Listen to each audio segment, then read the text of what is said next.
भैया से भी मैं यही कहूँगा कि भैया आप अपने साथ रहने वाले लोगों को थोड़ा सा समझाइए, न तो हम खुलब तो खुल जाइले। हम तो तारा लोग सब जना के पता बा हम खुलब तो खुल जाए, तो हमारा के खोलल मत।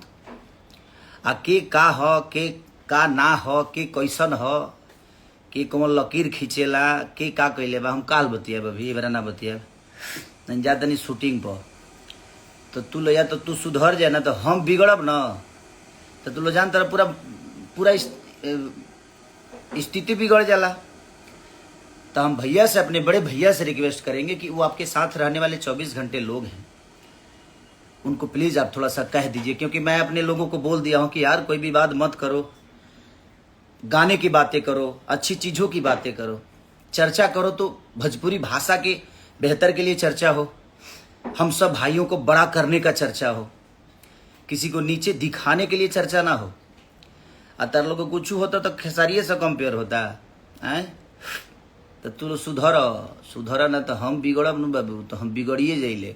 तो हमरा के खोदल मत, ना तो हम खोदब न तो पूरा स्थिति खोदा जाला, तू लोग तो जानता रह।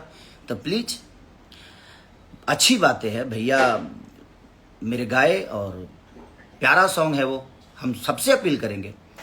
बट ये आखिरी थोड़ी है, इसके आगे भी हम सबको करना है।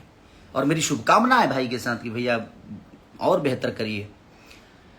और तार लोग कंपेयर करते रहते, हर चीज़ में कंपेयर करा, डांसों में करा, वीडियो में करा, एक्टिंगों में करा, कॉमेडियों में करा, गायकियों में करा, हर चीज़ में करा, समाज से लेके परिवार से लेके हर चीज़ में कंपेयर करा लो। खाली एगो बेमतलब कि तू लो लकीर खींचे वाला जब बात करता रह।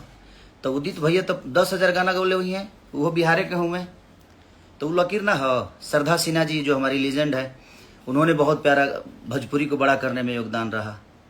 पंकज त्रिपाठी जी बिहारे के हैं, हमारे गोपालगंज जिला के हैं, उन्होंने हिंदी में इतने बड़े बड़े लेवल पे काम किया।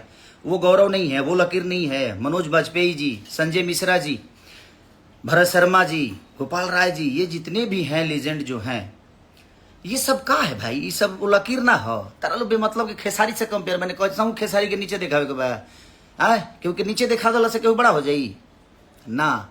हमारी शुभकामना है कि हमारी भोजपुरी भाषा के और भी मेरे भाई हैं और जाकर लोग हिंदी में गाएं, लेकिन उससे हमारी भाषा का कोई मान सम्मान नहीं बढ़ने वाला। हमारा उन्नति हो सकता है, हम आगे बढ़ सकते हैं, हमारा भाषा नहीं। हमारी भोजपुरी भाषा अगर हिंदी फिल्मों में यूज होती है तो हमारा भाषा बड़ा हो रहा है। बट यार मत करो यार सब, न तब हम लइकन के बोल दी, खोल दी सबके, हम खोल दे तो खुल जाए सब कुछ। तब प्लीज हमारा के शांत रह दे मर्दे, गाना बजाना के बात कल जाए। भोजपुरी आज एगो गाना रिलीज भइल बा, आ कौन व्यू कहाँ से कैसे जाला वो अब हमसे छुपल बा कि तारा लो से छुपल बा। जिन जना बोला तारे जो हई हो गई हो गई, तो तारा लो से छुपल बा। तनी शिवलिंग पर क्रिया खा के कहिए लो जो ओरिजिनल का बा, सही का बा, गलत का बा है। तो प्लीज रिक्वेस्ट बा, हम अपना भैयों से कहो कि भैया तनी कुछ चमन वो साथे बा लोग के समझाई, ना तो हम अपना लइकन के बोल देब ना, तो फिर ओकरा बाद दोसर स्थिति होखे लगी, फिर शुरू हो जाए ड्रामा। तो ड्रामा मत करो लो बाबू, न तो जानते रहो हमारे बारे में तो जानते रहो कि हमारा इतना केहू नहीं बोली। तो प्लीज रिक्वेस्ट यू।